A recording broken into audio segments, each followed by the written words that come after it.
Today's episode is brought to you by MRC, a branding studio hailing out of Raleigh, North Carolina, where they focus on crafting killer design work for clients that love uber creative solutions for companies small and large. You can find and connect with them online at mrcraleigh.com. That's MRCRALEIGH, and at MRC Raleigh on Instagram. The good news is, if you find yourself reaching out, you'll most likely get to chat with yours truly. That's right, it's My Little Branding Co., and we're here to make your brand or idea look amazing. So let's connect. Today's episode is also sponsored by Bernie Wild's Adventure Sauce. Bernie Wild's is an adventure brand that's a place where my love of art and food come together in all the right ways. Bernie Wild's Adventure Sauce is a chef-driven heat sauce that in my book is literally the tastiest and most versatile condiment on the planet. This is an everyday sauce that's perfect with salads, fries, burgers, sushi, and pasta. I call it comfort food in a bottle, and it's 100% all natural, plant-based, gluten-free, and flavor-packed. Its unique, craveable flavor has a chipotle smokiness that's perfectly balanced with its creamy carrot base, mixed with a bit of maple syrup, charred onion, miso, and ají amarillo. But don't take my word for it. If you want to see what others have to say, visit berniewilds.com to check out more. And speaking of, we also sell Bernie Wild's comic books and comic panels created and signed by me, not to mention super dope stickers, shirts, and more. I'm giving each and every one of our Pencil Pushers listeners 20% off for their first online order to show my love for all you supporters of the podcast. So just go to berniewilds.com, place your order, and enter the code PENCIL. That's BURNYWILDS.com. That's it, folks. It's that easy. And now, without further ado, on to the show. Recorded at the Kitchen Studios. This is the Pencil Pushers Podcast. Welcome, Leadheads, to another fine episode of the Pencil Pushers Podcast. I am, of course, your humble host, Mike Rosado, and I am honored to be sharing some time with you today. Speaking of sharing time, I had the pleasure of sitting down at the studio with Skillshare founder Michael Karnjanaprakorn to talk about a myriad of topics. For those of you creatives that may have never heard of or used Skillshare, they're pretty much the premier online learning resource for creatives. Listen in as we talk about how Skillshare came to be, what he thinks about the strengths and weaknesses are between online versus traditional learning for creatives, changing our mindsets about business and money as an artist, and so much more. Michael was a delight to chat with, and I think you'll find this to be one of the most insightful talks we've had yet. So without further ado, I invite you to sit back, relax, and enjoy my chat with Michael. All right, we are here with special guest Michael Karnjanaprakorn, founder of Skillshare. Welcome. Thanks for being on the Pencil Pushers podcast. Yeah, thanks for having me. Yeah, man, definitely.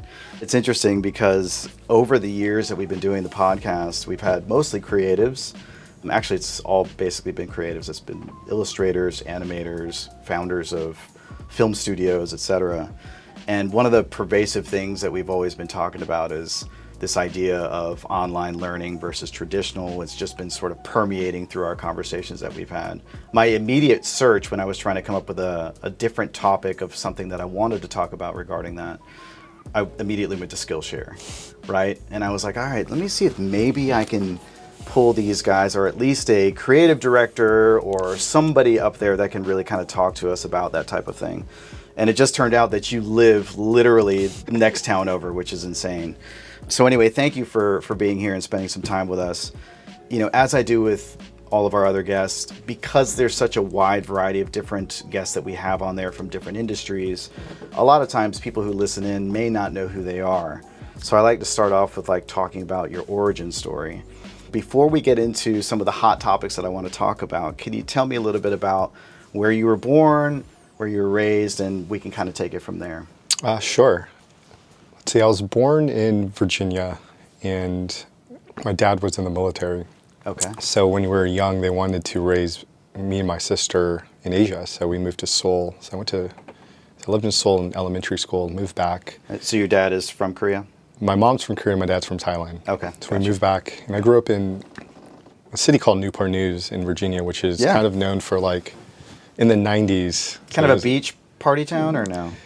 It was a huge military influence because it was in southeastern Virginia, and during the 90s, like a lot of great athletes came out of the area, like Allen Iverson, a lot of great musicians like Pharrell. Okay. So I just kind of grew up in this hodgepodge type of really creative, it was like skate culture, rap culture. It was just like a very interesting place to grow up. And I think what got me really interested in education was, I was very focused on school, having an Asian mother. So growing up in Virginia, I went to the University of Virginia. Yeah. And I remember in my high school, they put... That's in Richmond, right? In Charlottesville. Okay. I remember they put like everyone that got into college, they would put your name, what college you went to on a board. And my graduating class probably had, when I was a freshman, probably like I don't even know. I mean, this is so long ago, but 600, 700, 800 students. By the time I graduated, it was like half that. Oh, wow. And the amount of people that they could put on the board, it was like, I don't know. At that time, it was enough names to put on one board. And I just took that experience, then went to University of Virginia. And I think getting into that school really kind of created a very different path for me that I don't think I would have really went down. I grew up... What were you going to school for? Like, what was your major at that time? I didn't really know. I think... like general studies at that time or something? I knew I wanted to do something in business. Yeah. The funny story is I actually applied to go into the business school and didn't get in. Okay. And from there, I didn't really know what I wanted to do. I graduated with like an economics degree. Okay. And I remember I was trying to figure out what to do after I graduated. And my sister, she went to VCU, which is in Richmond, and she told me about a creative school called the VCU at the time, called VCU Ad Center. And was that just incidental, or it wasn't incidental? Because I was economics. So I was going through a lot of interviews, and the way they had it structured in your senior year is that you kind of like blanket apply to all these companies they're visiting.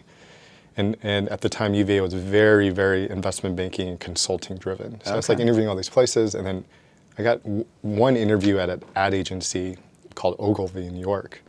So I remember I was like interviewing all these banks, and this whole time I'm thinking, I'm not going to become a doctor. I'm not going to become like a lawyer. These are like paths that for all Asian families is like the route to take. Right. I was like, maybe business is something I'll do. I was always entrepreneur. I was always the younger kid that was like, had ideas, like cutting grass, flipping cards, always like had my hand in something and always got excited about ideas. And I went to this interview. So when I was in New York, I was interviewing all these banks, and I put a disclaimer or asterisk that I was like, not the career path I should have gone down. I was not good at any of the things they wanted that I was interviewing for. Right. And I remember I showed up to the interview, and I was like kind of wearing a suit because what you wear. And the interviewer was wearing like jeans. I was like, it sounds so hilarious, like 30 years later, 20 years later. But I was like, so my mind was just blown. I was like, damn, this person wore jeans. And that whole interview at the time, I was like a really competitive runner in high school, and I ran, and that's all we talked about. And then she invited me to like a second interview, and then a third, and then flying up to New York. Long story short, I didn't end up getting the job, but it really opened my eyes up to like a whole other path that was more creative based, which was not really something that I was taught or exposed to. You gotta realize this is 2004. Facebook just came out in my school in my last semester, my senior year. Yeah. Pre-internet, podcast wasn't a thing. The internet was so nascent, so I wasn't exposed to all these different viewpoints. Heard about this school at the time. I'm not sure what it's rated today, but it's like the number one rated school. I think there were only like 3 advertising schools at the time. Wow. So there weren't that many. So I was like, oh, this is interesting. I missed the deadline. I remember I spent like a week or 2 on the application. And it was like what you would think. It was like really tested your creative, abilities. And I knew I missed the deadline, so I was driving. I drove to the school. This is how young and I was. I just showed up with my application printed out. There's like a receptionist. I kind of gave it to her, and she's like, I don't know what to do with this. So she called a teacher. The teacher walked down. He was like, come on up, and it was like summer break, so there's no one there. Yeah. He's kind of going through it. He's just asking me all these questions. He's like, what are you going to do, if you don't get into school? And I was like, well, have an interview, after this at Circuit City. This is like pre-Best Buy to like, I don't even know what it was for. It was like some stupid job. He was like, no, you're not going to do that. You're going to, I'm going to let you in the school. Wow. We have like one spot open for this new track that we're doing. And at the time I was like, man, I'll take anything. Yeah, so I got into that school, spent 2 years there. I would say the biggest thing I learned there was like, it basically, even though advertising was what they taught us, I think the skills that I learned were like unlearning everything. Yeah. So this is that brand center? It was brand center. So everything that I felt like I was taught, I had to unlearn it. It really teach you like creative thinking. And I think the one thing I learned is like just questioning everything. It's like, why does a cup have to be designed like that? And why do we have to sit in this room like this? Yeah. And why is it That's called the mind of an entrepreneur already, by the way. Mixed with, the creative mindset too, which is a kind of just thinking about many different ways to do things. Sure. So from there, I worked at an ad agency in London, an intern there. Incidentally, if you don't mind me asking, with your parents being so education driven and knowing that, sort of the normal path of, as you said, with the Asian culture is like you go and you get a very dedicated, a job that a career that you're going to make good money and make the family proud, right? So what was their thinking when you started to pivot in this different direction at that point? So for my mom, it was really about just getting into college. Okay. So that was like the big milestone. It was what we talked about all the time. Yeah. I mean, at the time, UVA was a really like top, I don't know what it is today. I don't keep track of it. Right. But it was like a really highly regarded school. So as soon as I got in there, like a lot of the pressure and it just kind of like went complete 180. And it shifted towards kind of like, I think, I'm not sure supportive sounds like the right word, but knowing that like that, like that was the path I wanted to take. Cause my mom, my parents, when we moved here, she was like a small business owner, like you think like immigrant. So that's what did she do? I mean, everything from like a Hello Kitty, like, type, like a store that sold things like that. Nothing but Hello Kitty stuff, right? Yeah. To like a seafood takeout, to like, I saw her like running her own like home cleaning business. So I kind of experienced, like what it would be like to own a small business and kind of go out on your own. So, it was pretty supportive, but it wasn't like no guilt or anything like that. That's great. Which was pretty awesome. I'll kind of fast forward through this. Worked at an ad agency, didn't like it. Hurricane Katrina kind of just happened. I was talking to another ad agency in New Orleans, so I decided to move there for a year. Worked there, volunteered at a couple of nonprofits, and then I just fell in love with tech. I mean, Facebook had just come out. I started learning more about it. I didn't even know what a tech startup was. Hardly anybody did at that point. Right? I met Scott Belsky through a mutual friend that I met in New Orleans, and I kind of just hounded him for a year. I'm going to sound like an idiot. I have no idea what that is. Scott Belsky started Behance. Oh, okay, yeah. Now he's the chief product officer of Adobe. And I just hounded him for a year. Like at the time I was dating someone in New York. Every time I'd fly in, I would stop by the Behance office first. I would show him all the stuff that I did for free. I had a bunch of ideas. What were the ideas? I mean, because I don't even remember. They were probably. But they weren't like. They were more business driven. They weren't. Yeah, they're for Behance. Yeah, they were, like I'm pretty sure they're pretty terrible.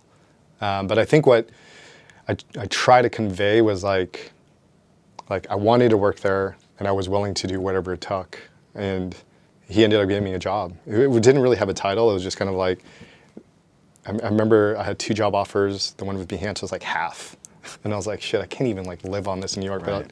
But I found a way, made it happen, and I learned a lot at Behance. Yeah, I bet. So the VCU experience really shaped my views on education. Being able to go to UVA was a path. Having alternative education, I was like, oh, that's pretty interesting because everything was taught was very different. It's very project-based, very collaborative, very creative. Behance opened my eyes up to technology, and the Behance network at the time was really trying to create a meritocracy around the creative community so that anyone could get discovered. So you just upload your work. The community will kind of vote on or thumbs up what they liked or appreciate it, rise it to the top, kind of get discovered for new opportunities. And then I started piecing all these pieces together. I was like, like where do these people learn all these new skills? Because the world was moving so quickly at the time. Like even the tools and the software would just change constantly. Yeah. And I realized there was kind of like a gap and an opportunity there. And I was also extremely passionate for education. Left there, went to work at another startup called Hot Potato, which ended up getting acquired by Facebook.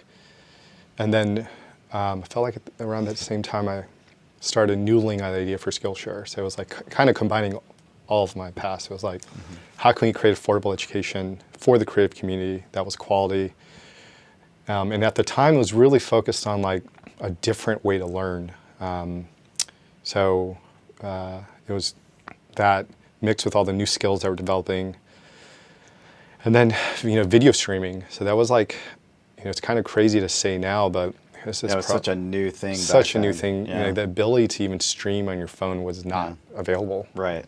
So all these things that we look at today and we're like, oh, this is so obvious. Were like not that obvious when we started the company. So that was probably the longest intro I think probably was given to this podcast, but I felt it was important because a lot of those experiences really shaped, the formation of Skillshare. Yeah. Well, I mean, obviously I have a bunch of questions that I want to go through, but obviously when you're talking about this, it's making me think of others.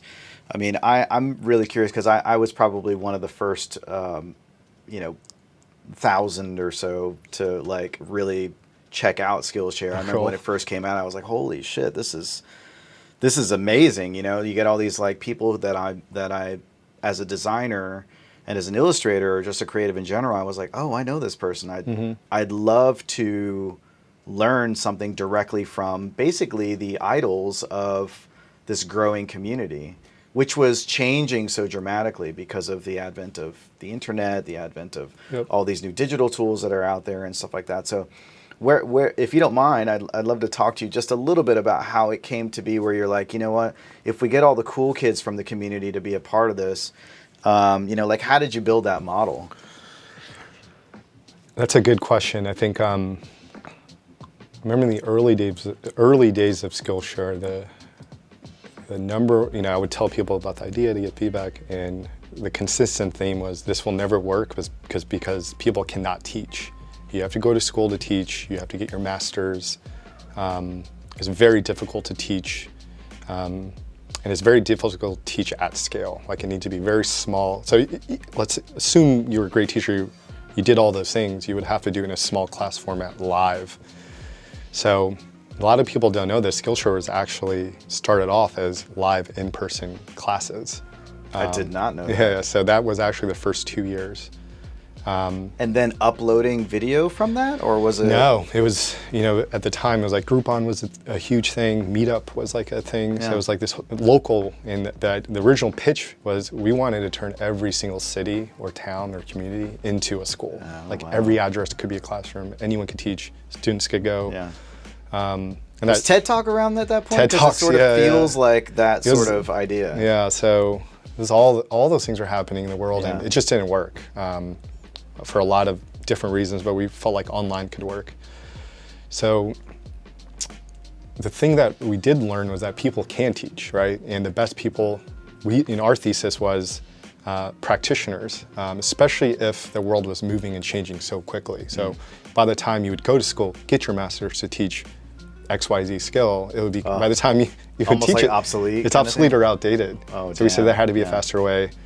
And for us, it was like, I wish I could say it was like, oh, we had this perfect strategy, but it was just like, who are the people that we want to learn from? Let's reach out to them. Make it as easy for them to teach, because it's actually very intimidating, right? Because most people, especially you're in front of a camera, in front of a camera, perceptions and all that kind of stuff. I mean, the first thing everyone would say is like, I don't know what to teach, and it's like, well, you're like the most known for this, like just teach that. And then once we got one person to do it, the second person saw it. Oh, I was like, oh, you talked to Jeff? Oh, I really respect his work. Like if he did it, like I'll do it. Sure. And then that snowballed and snowballed and snowballed to kind of where it is today. But I remember the very first class I taught, second class, asked my friend, and I remember like just sitting there like designing the curriculum of how to do this, and marketing and reaching out to the students and meeting with each one and figure out if they like the experience or not. So it was a pretty interesting time, because it was like a hybrid of like trying to start a business within like a tech startup, which is like very high stakes, low probability working, and then experimenting with like different educational models to see what worked and what didn't. So it was a pretty crazy time. And when did you realize that you had a little bit of lightning in the bottle? I mean, because the truth is that, you know, I was kind of curious as to like why you developed it, because I figured that there was probably, you saw a lane, right? I mean, that's probably why a lot of businesses, like startups in the digital world, succeed, is because there is a lane and you just execute really well. But, you know, is that something that, you know, what was the point where you started to see that there was some magic happening there, that you guys really had something special? Yeah, I think for me, it wasn't like writing a business plan and kind of seeing this opportunity. That was probably very secondary, right? So for me, it was more of, I had this entrepreneurial drive, and I wanted to work on something that made a difference or made some type of impact. Yeah. And the only thing I could think of at that time was like, what was the most impactful thing that's ever happened to me? And it was like having an educational path that really changed my life course. That gave me a lot of opportunities that I would have never gotten before. And making that as accessible and affordable to other people. So that was kind of like the genesis, the nucleus of the idea. I didn't know where it would manifest from there. I don't even know if I wanted to do anything within that, because I was still in my mid-20s trying to figure out what I was going to do with my life. So that's kind of why I started it. I think once I realized that it would start working, it didn't happen for a very, very long time, because I would always have this healthy paranoia that the company would just fail for whatever reason, because you have to fundraise. You have so much competition, so many competitors. Yeah. We had so many clones. So like every time we would do something, we'd have like 5 or 10 other companies literally copy it within a week or 2 weeks or a month, or all the way down to the design and the copy. You know, I remember we like saw a clone and they literally had my name like on the team. You know, like they were too lazy to like swap our team names off. I guess good enough. Yeah. So it was like always a healthy. But I remember there was a moment where it just kind of flipped over. I remember it just felt like it just kept growing without having to push this huge boulder up a hill. Yeah. Where maybe a small example would be, rather than us always asking someone to teach, they would start approaching us. So you start seeing little things like that, and then. Was that 1, 2 years, 3 years down the line? No, it was probably 5, 6 years. Oh, in. wow, Yeah. really? I was always paranoid that it was not going to work, or it was going to break at a certain point, or. Yeah.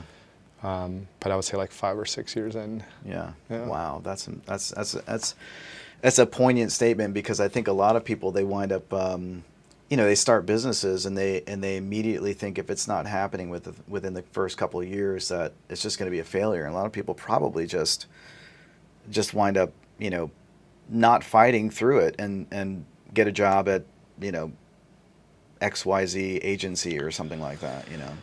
Yeah, it was pretty tough mentally. I think I and the team that I was working with, we were just so young, man. We were just so naive. And were you in New York at that time? We were in New York at the time. Okay, so you're just like barely, I mean, I suppose you're making enough money to keep going without. You raised money. That's we raised true. money. That's true. Right. And our mentality at the time was like, this has to work, right? Like, of course it's going to work. We just have to figure out the maze that we have to kind of go through. Yeah. Looking back, I'm like, man, that was like so hard to like pull off, because you're running a startup, you're building a business, you're raising capital, expectations are very high. You were also young, right? I was much younger than and less experienced, so like you make a lot of mistakes. So I would also throw in luck and timing for sure. Yeah. Like we really caught the subscription and the video wave. I was just about to say, yeah. Creative communities and all the tools they're creating started to really take off too. Yeah. It's funny to say, but our first thing that really hit was hand lettering. I remember. Yes, I remember that now, because you started getting like Jessica Hish was probably Martina like Floor. I remember we were in a room and we're like thinking about what categories to expand into. It was like all the obvious shit you would think, like photography, Adobe Photoshop, how to use your Canon DSLR camera. Yeah. And then we also had this other dynamic, which was like an open platform where anyone could teach anything.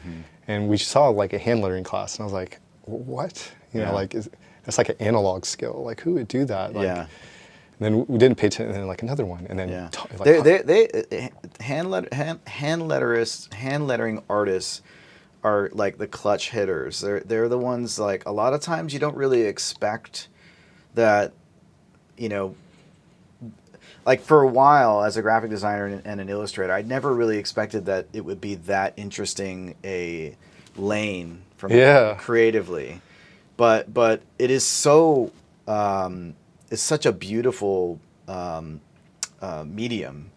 And these people, you're talking about Martina Flor, and we just had her on a few months back. She was fantastic, and Mary Kate McDevitt, you know.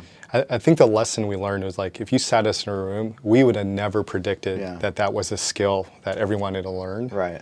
And it also opened our eyes up to having a platform where anyone could teach anything, right? So that was the big lesson, which is it's a skill that everyone wants to learn. It's bubbling up. It's on the long tail, but a lot of people want to learn, because, you know, traditional education, it's for the masses. It's like everyone has to learn these, you know, skills. Sure. Where the internet, you can say, oh, this very specific skill on this long tail, if you want to learn that, you can. And that really opened up our eyes to, like, you know, having a platform that was open to allow something like that to happen, versus like a more traditional format, which is a bunch of people sit in the room and they kind of choose and pick what you need to learn in order to graduate from this school to get a degree. So that was a huge turning point, because up until then, I remember Skillshare was very top down in the beginning. Like, we chose what courses, we went after the teachers, and we had just opened up the platform to allow anyone to teach. And that was like one of the first classes that popped up. And I just remember we were sitting in a room in a meeting, we're like, man, this is like pretty amazing. Because you can't really predict, because the world's moving so fast. And the skills people want to learn, like, I don't think not one person could ever sit in a room and design a curriculum for everyone. I just think that's, like, physically impossible. Yeah. I mean, on that note, this might be a good sort of transition. I'm curious, I'm sure at a certain point when you guys really started to take off, you started to get maybe potentially some kickback from, let's say, actual art teachers, professors, art schools. I mean, did you ever, you know, feel the heat coming from people that are, you know, that you were up against, basically your competitors, which were the ones that were making tens of thousands of dollars in tuition fees just to go to art, you know, just to learn the fundamentals of whatever creative industry you wanted to dive into? Yeah, for sure. I think my point of view has definitely changed. So then I was very anti-college. So if you really Google, like, when we first say, like, I would write articles like college sucks. What a waste of money. What a waste of time. College, you know, debt's increasing. You know, all this stuff. And my point of view today is, you know, I think education is very important, and it's a right for everyone to access. And every student and every learner is just so different that whatever path or whatever way they want to learn in any fashion is a positive. And my point of view today is the more alternative paths and options and different ways to learn, the better. I don't think, you know, our model is the right one, but it could be the right one for a person that couldn't go to, you know, RISD or afford it, and, you know, for whatever, the same price as a Netflix subscription, you can learn from the top practitioners. And if you are self-motivated or inspired of energy, you can kind of create, you know, whatever you want to create. And that's what I love about the creative community. It's, you know, you can let the work kind of speak for itself. Totally. You know, I told you earlier that I went to SCAD, you know, Savannah College of Art and Design, and I didn't finish. I did 3 years and didn't graduate. My parents pulled me out of there because I was spending too much time partying and like playing in bands and stuff. And, you know, I used to always get people kicking back who really just essentially didn't really understand the creative fields. You know, they would say, oh, you didn't graduate, but, you know, do you find that to be a problem? I said, no, because the portfolio is what matters. not the degree. I'm sorry. I mean, it's just really true. And I'm sure in certain instances, maybe, like for example, if you wanted to be a professor or a doctor, you know. Yeah. No. I mean in the creative field. Oh, in the creative field. Yeah, Got it. because specifically, you know, it's really about the work. Is your shit good or not, right?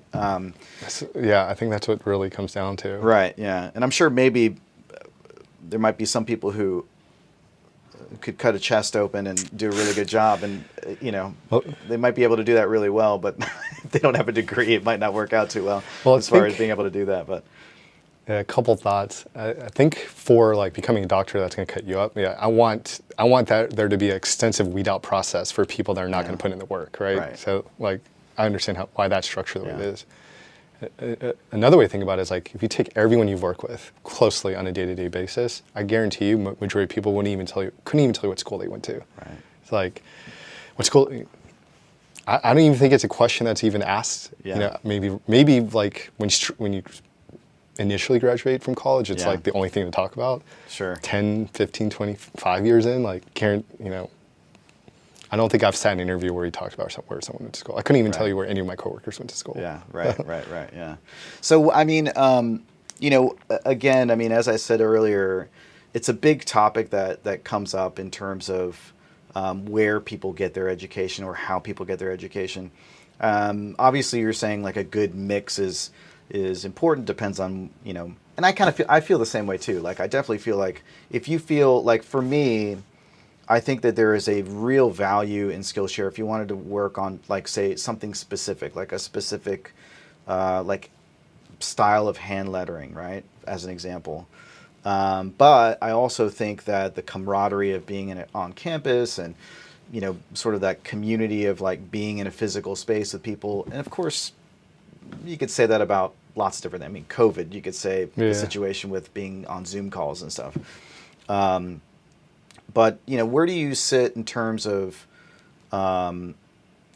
just generally speaking? I mean, is it really just whatever the person feels in terms of like what they want to get out of it? Or do you feel like the future, you know, let's just speak specifically about the creative arts. Do you feel like the future of it is probably going to be more of an online thing? Or do you feel like even universities that are teaching art in general are going to change dramatically because of the advent of something like Skillshare? I think both will always coexist, and there will be a multitude of options across that spectrum. I don't think one's going to replace the other. I think if anything in the future with traditional education, I would hope that the schools that don't provide a good education go out of business. And I think we will see a lot of cool things happen online. I think what I'm the most excited about is the ability for an individual to become a full-time teacher or create their own school. I think that's really cool.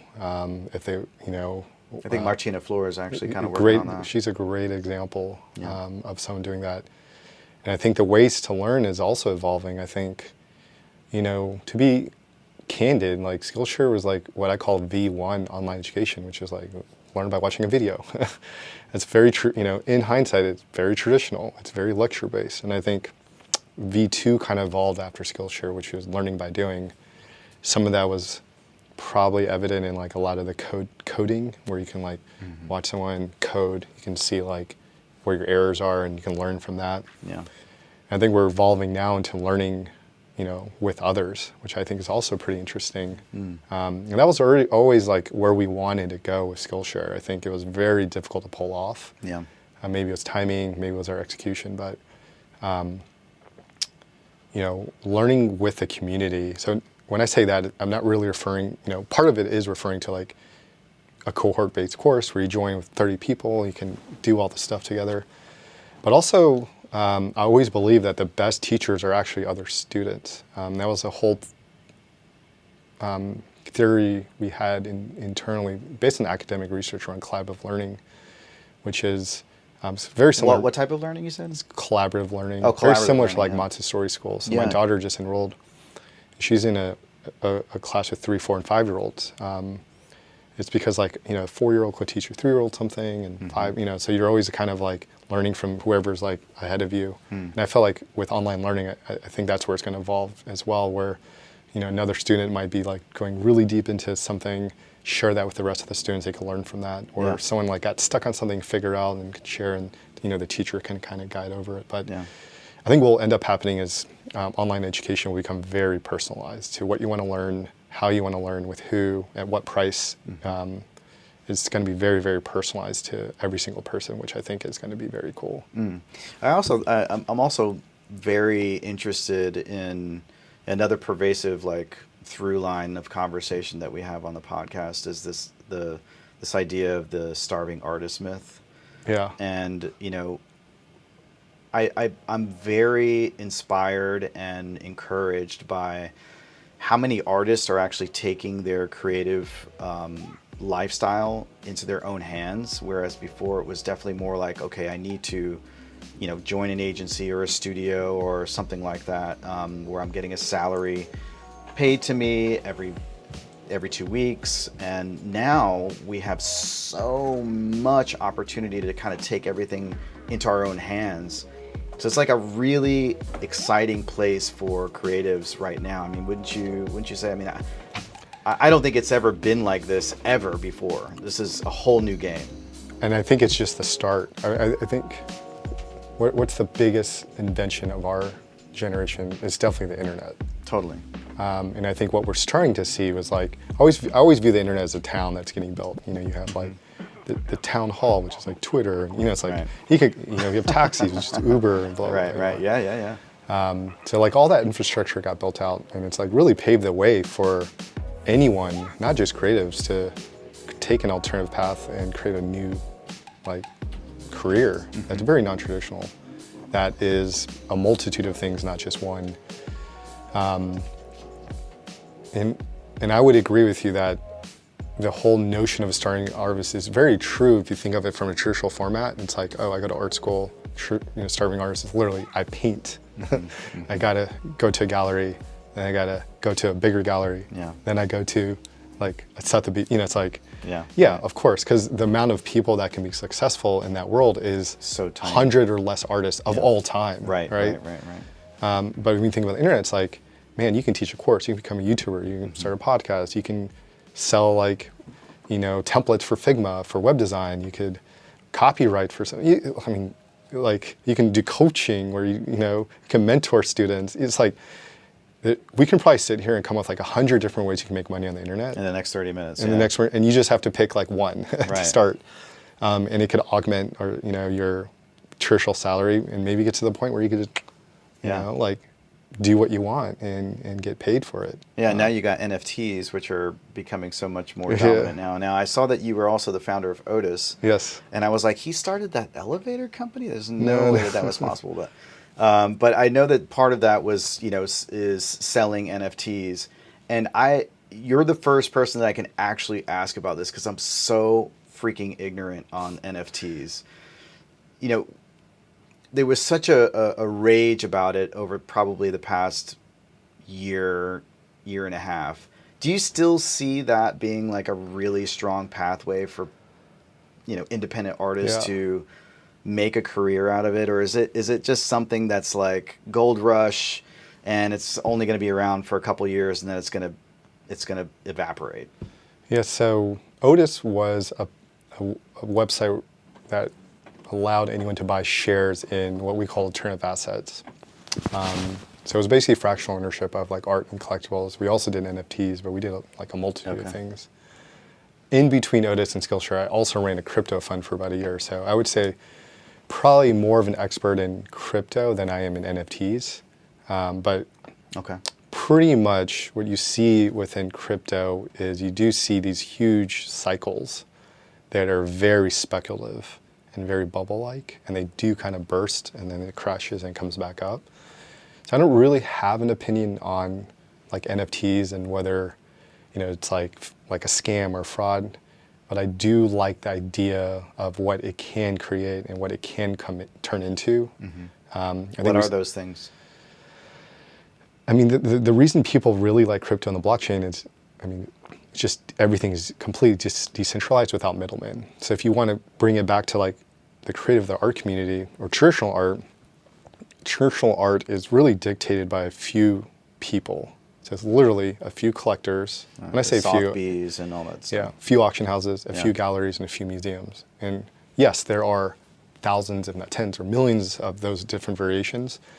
But when you trace back the economic side of art, and that's not talking about like art for creating for art's sake, it's more the business side. It all gets traced back to like 5 galleries and et cetera. And those middlemen control the entire market. So it almost is irrelevant if a huge community of people like the art, as long as these people, if these people say that this art's not valuable, then it's not going to be valuable. Yeah. What the internet does, so internet, I'm just speaking broadly, whether it's the internet, whether it's with the NFT or on a blockchain, is it cuts out that middleman and it creates a lot of value for everyone else, and it just allows, you know, these things to be appreciated, you know, either financially or you know, creatively. So, so that's my view. But circling back on the starving artist, what you were saying, have you heard of the concept of like FIRE? You know, not before I started to read about it through through some of your blog posts, and that's actually one of the things I wanted to ask you about, because I feel like this could be a really important thing for creatives to understand. I think it's one of the most important concepts I've stumbled upon on accident. About it. So FIRE stands for Financially Independent, Retire Early. So the basic idea, and I think it evolved like a decade ago, which is save as much money as possible, keep your expenses really low, retire. And then from the money that you're saving, you can withdraw a certain like withdrawal rate, and it covers your expenses. So then you're kind of could do whatever you want. That then evolved into all these different variations of it. There's like fat FIRE. It's like, well, I don't want to live cheaply. I want to live fat. You know, so it's like, okay, you need this amount of money. And there's one little thread that like not a lot of people talk about that I like. It's called FIWOOT. Okay. It's like not the best acronym, but it's basically financially independent, work on your own terms. Okay. So I think that's so relevant to the creative community, because there's probably nothing worse than working for a client or on a project that you don't want to work on, but you have to. Because you're like, oh shit, I gotta pay for this, I got a team, etc. And going back to what we were just talking about with all the different ways one could create a career online, which is a multitude of things. It's a slash. I think I was listening to one of your interviews, like, this is an author, she's a designer, she's a teacher, you know, it's like a podcast host, she's a YouTuber. Right, yeah. Like, yeah, that is like a path a lot of people can take. So the basic idea is like, you can keep working on the things that you want, when you want, with who you want, and just create this whole lifestyle where you actually enjoy what you're doing. It's aligning with your strengths, it aligns with what makes you happy, aligns with what fulfills you, and it could be whatever you want. And I think combining, you know, basically getting rid of the limiting belief around a starving artist and replacing it with, you know, looking at all these things, all these other paths people take where they are successful, and kind of normalizing it for yourself and saying that is a possibility. Yeah. I can do that. And I think it's like one of the most powerful concepts. Obviously there's like steps you have to take, and it's not going to happen overnight. And but I think becoming financial independent is like probably one of the most important things that one could achieve through their career. Yeah, and also certainly for creatives to break that mold, which I think daily is changing because of all the things that we've just talked about, right? I think I totally agree, and so my wife is, you know, I would say there's a spectrum where there's like people that are super analytical, very business-like, and there are people that are extremely creative. I would say I land like right in the middle. Okay. Like I'm not. Yeah, it seems like it. I'm like a hybrid where that combination is what makes me such a unique entrepreneur. Yeah. And my wife is like super creative. Right. Like, and I would chat with a lot of friends. Obviously, they're like asking me for business advice, and I noticed that there's this like belief that if you make money as a creative, you're selling out. And I think that's just like a mindset. And I find that like that's like a really hard. Do you find that, you know, in your day-to-day working within the creative field, no. Are you still are you still finding that is really the case still? From the through Skillshare now. So it's like like we created a magnet and we just attract other people. The reason I'm saying that is because like it's interesting, because I've I've interviewed a couple of mural artists as an example. And we're talking about street artists. And that is a very interesting place for that style of art, because they really are the underground artists of the world for the most part, and yet they're becoming more and more accepted in sort of corporate, the corporate world. Many mural artists are doing huge scaled pieces of work on like Apple's inside walls of their campus, and all kinds of different industries are now having mural art. And so I find that really interesting, that dynamic of where underground artists, where they would normally give a big FU to corporate world, are now jumping into this, and rightfully so. I mean, I don't have any problems with it. I think it's a good thing. I think it's good to normalize the sort of rebellious part of what our nature is. So I was just curious as to whether you see that too, or if you see a different dynamic. No, I think I see very similar things to you, where I think that is a good thing that's becoming normalized. I think it's more around taking a traditional path or non-traditional path, right? Mm-hmm. So like pre-internet, the traditional path, if you wanted to become an artist, was following that path, right. Getting represented by Gagosian, right. Getting into the MoMA, right. your own show, right? And anything that doesn't get close to that is a huge failure. And that's like 99.9999% of people that want to go down that path. So if you try to make money, you should do it in a non-art way.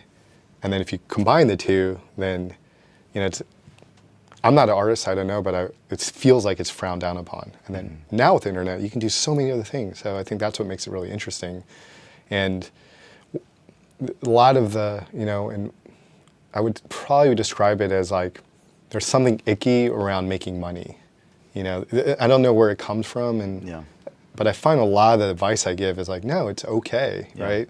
Like, you can make art for art's, and I know we're using traditional art as an example, but you can make art for art's sake. You don't have to sell it, right? You could become like a TikToker, Right. And you could become a stylist because you're also really into fashion and create a whole brand around that, or you're really into like helping others by giving motivational, I don't know. It's like there's so many. I guess what I'm getting at, this is kind of rambling, but there's just so many different paths one could take. That one path that we were taught is not the only path anymore. And the more other paths become normalized, I think that's a good thing. And whatever path people take, that's their path. That's their choice, And you can create your own path that takes a little bit from this and takes a little bit from that and takes a little bit from this. And you create something unique for yourself that just makes, it just works for you. Yeah.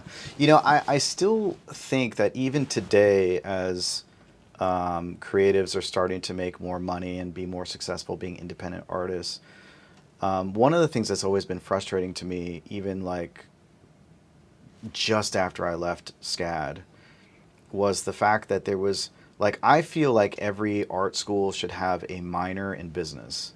For sure. Right? And it's crazy that doesn't happen, number one. And now, number two, you see that a lot, I kind of wish that a lot of the creatives working successfully today would talk more about how to run a successful studio, whether it's by themselves or, like running. I mean, I'm in my 40s now, and it took me years because my parents just didn't teach me. They didn't teach me about like how to really like take care of money and stuff like that. They just didn't. And I feel like the starving artist myth has sort of like pushed creatives away from thinking about money. There's the rebellious part of like, making money is not what I want to do, those kinds of things. And I feel like there should be more conversations about, again, this seemed to be a running theme, but normalizing being successful. Like, they're not mutually exclusive. They're not. You can be like, if you have money, you're going to be happier because you can now do what you want to do rather than sacrificing, I got to work my part-time job here while I'm trying to sustain this comic book, this graphic novel I'm trying to write, I think so if the starving artist making money is like a limiting belief, I think that can get replaced with money giving you freedom of your time, freedom of, X, Y, Z. And if you kind of flip it into that mindset, then money is just a tool to get you there. You can stop there. You can make more if your lifestyle creeps and you're driving Porsches. But I think money can give you freedom, and money is not a bad thing. It has a very thin line where it could go either way. But I think money giving you ultimate freedom is a good thing. I love your idea of like a minor in business. I don't think people need to like take an accounting class, right? But just taking a 101, just understanding the dynamic. I also think one of the biggest opportunities is like traditional business people that are really good at the business side kind of collaborating. So for me, when I'm looking at like YouTubers, for example, I was like, man, if I was graduating from college, I'm not sure I would, because I think there will be a YouTube creator that will become a billionaire within the next 5 years. And I think Mr. Beast might be really close or like on the verge. Who? Mr. Beast. Mr. Beast is like one of the top, he is I think the #1 YouTuber, like by, I think I just heard he's about also this from guy. North Carolina. Is he? Yeah. Okay. I think he's from Greenville, okay. I want to say, like an hour east from here. But, and I was kind of bored one day, and I was like, who works here? And he has like I don't know if the title is, but like a president or COO or something like that, where this person is in charge of Mr. Beast's like business side of his empire. Oh, really? So, Mr. Beast creates YouTube videos. He like launched like a like a burger brand. Okay. He launched like 300, 400, 500. That's crazy. Yeah. So it's like, heard of him. Okay. But I think that union is so powerful. Yeah. Like knowing how to like find the right person, pick them, and call bullshit if they're like not good at what they do. But I always thought that was a good matching, a good pairing. You have someone that's extremely creative, someone that's super analytical, and boom. Yeah. That's a good like yin and yang. Yeah. What would you call the top three? What would you say are the top three things that a creative should be considering when they're trying to step away from an agency lifestyle or something like that? What are the things that they should be considering? Yeah, I'll probably enter this for like anyone that wants to step away from anything. I think agency, you could probably define it as like you have just a regular job, just working an agency, get a salary, or you have clients, whether you have your own agency or freelancing or consulting. I think step one would be getting into a place where the income you could generate offsets your expenses. And then, so I would break that up. I would start with keeping your expenses. Go into that fire sort of. Yeah, so I would probably keep your expenses as low as possible. Yeah. Income, you can probably break that down into like hourly. Like you put in 1 hour, you get X back. That's probably the easiest to start, but it's probably not the most scalable. Like what you really want to do is create things, products, services, etc., that kind of make money or generate revenue. Like I think the saying is like when you're sleeping, right? So if you circle back to education, it could be an online course, right? A lot of our teachers just get paid monthly from Skillshare. It could be a digital asset. It could be a digital file. It could be a PDF. It could be a book. It could be anything. It could be investing.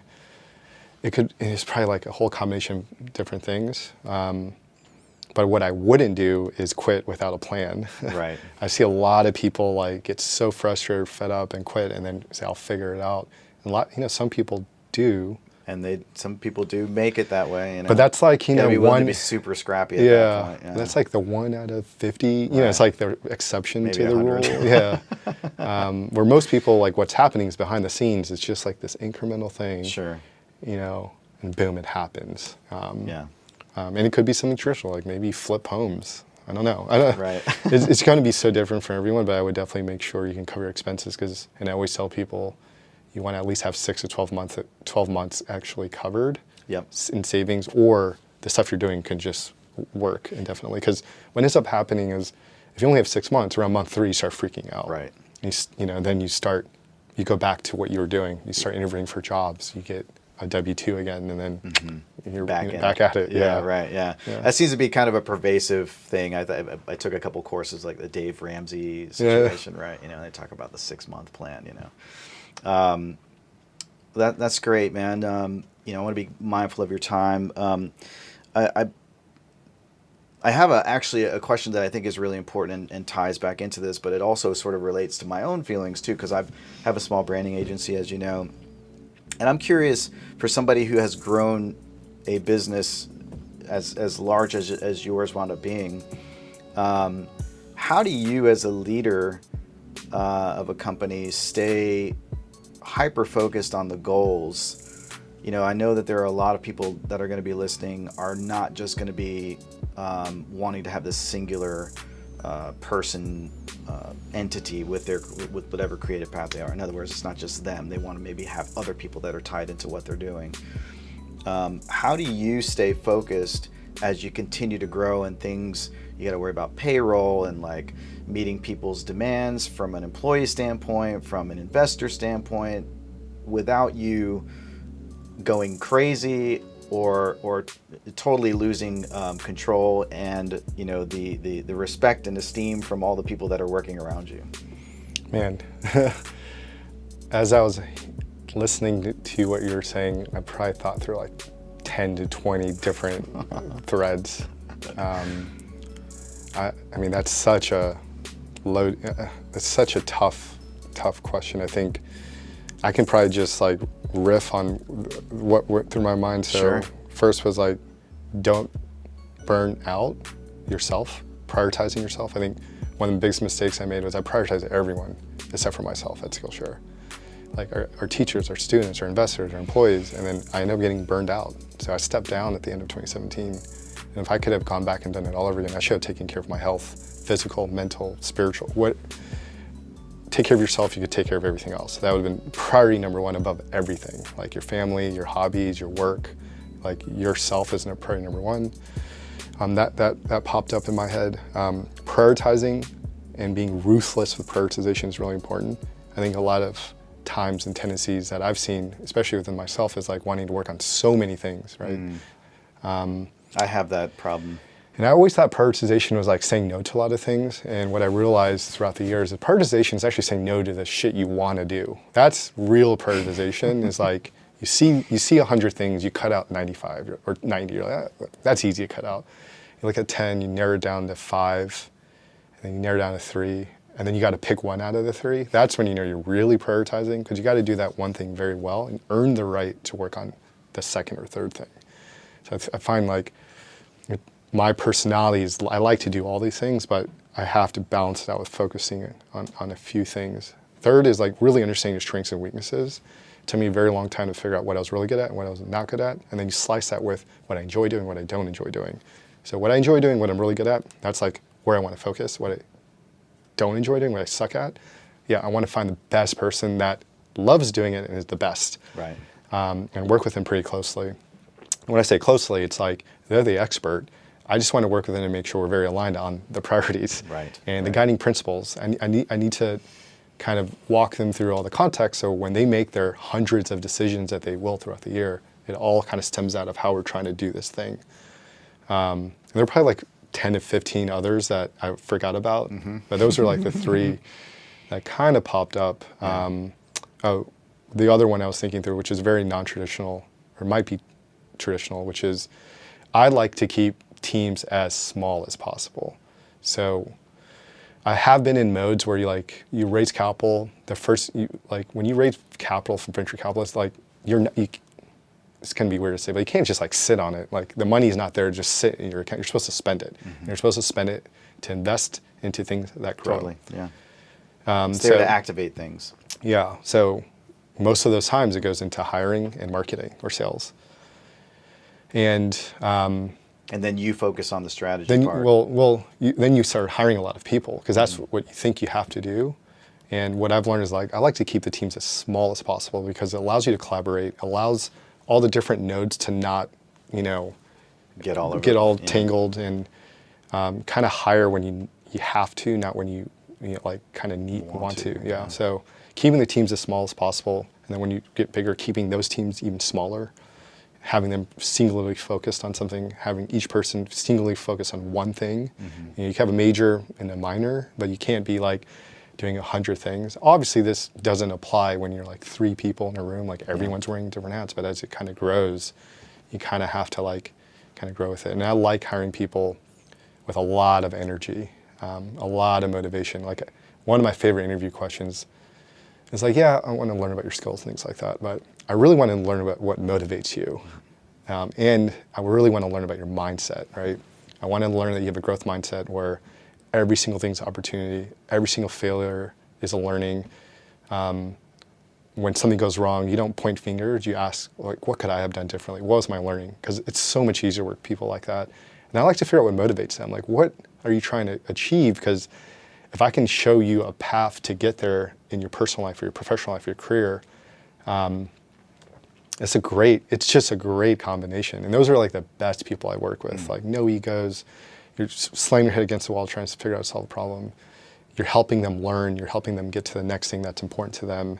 So it's like, I think that's what building companies is so difficult because there's so many different variations of this. And you're going to get a lot of them wrong, but you just got to make sure you get the right ones right in order for that thing to kind of work. So it's really hard, but also pretty fun. Yeah. It's interesting. You said that's what one of the most important questions is, asking them what they're passionate about. And that's actually one of the next questions I have is asking you, what are you most passionate about now? Because I read on your blog, you were talking about you describe yourself as a recovering entrepreneur. So what is it for you now? What is it that drives you? What are you excited about as you start moving into your 4th decade? The honest answer is I have no clue. I think doing tech for that long has really took its toll. I don't really know. I think I'm trying to figure it out. I think what I'm getting excited about, let's see, and probably what I'm learning that as I get older, my priorities change. So obviously, when you start a family, for me, it was just like everything flipped. Where now, my daughter's 3 years old, but I feel like I got way more productive, but I also felt like I just didn't have the patience to deal with a lot of like stupid bullshit. It's like, I don't want to, am I going to trade that for this? No, that's not happening. So I feel like my priorities have changed. I feel like I've learned a lot. I feel like what I want, I wouldn't say I'm like excited about one thing, but I am getting more excited about like giving back and helping others. So great example is like I refused to do podcast interviews for like I don't even remember the last one I did. It was probably like 5 or 7 years ago. I didn't like what I was saying. A lot of the interviews were about Skillshare, the business, and it's kind of my next 20 questions are about Skillshare business.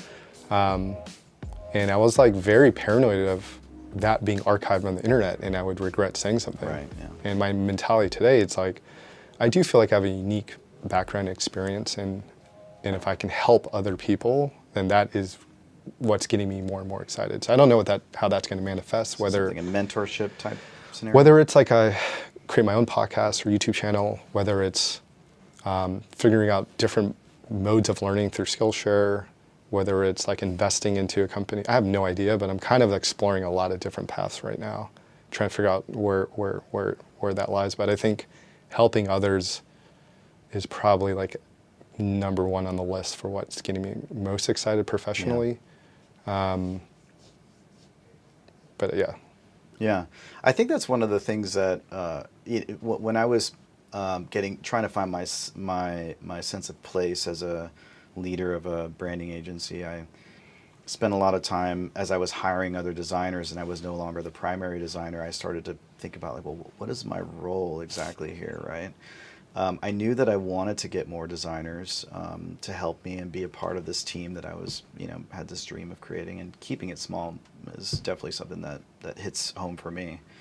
I definitely feel like when I boiled down what the things I was really passionate about that helped me transform maybe my regrets about not designing as much, as an example, was that I realized that an important part of my life was helping people. So I definitely think that having that priority that's different than just business or creative, and thinking more about like what really kind of hits your spirit, in terms of like the things that really matter, do help you live a happier life. And I know that's something that's pretty important for you too, if I've read some of the stuff in the past. And I would even say like those two things are not mutually exclusive, right? Yeah. Because also like a limiting belief that as you hire more people, you have to manage them and lead them. If you love design, and you could manage and mentor them, like obviously there are like limited hours in the day, and there's a trade-off.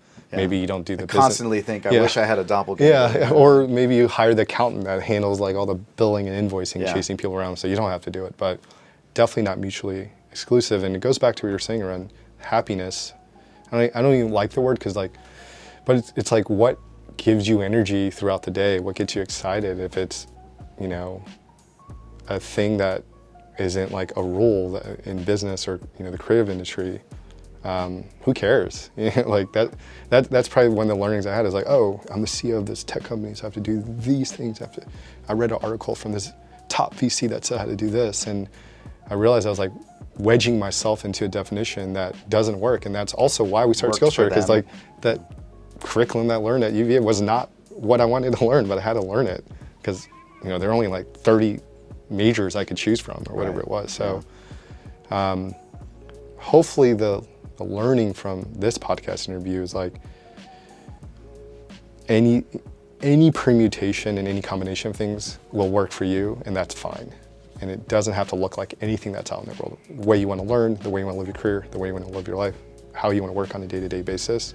We are at a time that is probably the most exciting time because we are at the brink of all of those paths, all of those combinations being normal and accepted and not kind of like, what are you doing? And I think that is so exciting. Michael, this is a great way to end the podcast. I think I really appreciate your time. It's very informative, and hope to have you back sometime. Yeah, thanks. Dude, that was fun. All right, everybody. Thank you so much for listening to the Pencil Pushers Podcast. Follow us on Instagram at the Pencil Pushers Podcast for visual representation of our guest artwork, topics discussed, and anything else that contributes to the show. So be sure to subscribe. Tell a friend. Tell lots and lots of friends. Become a Leadhead. And we're out.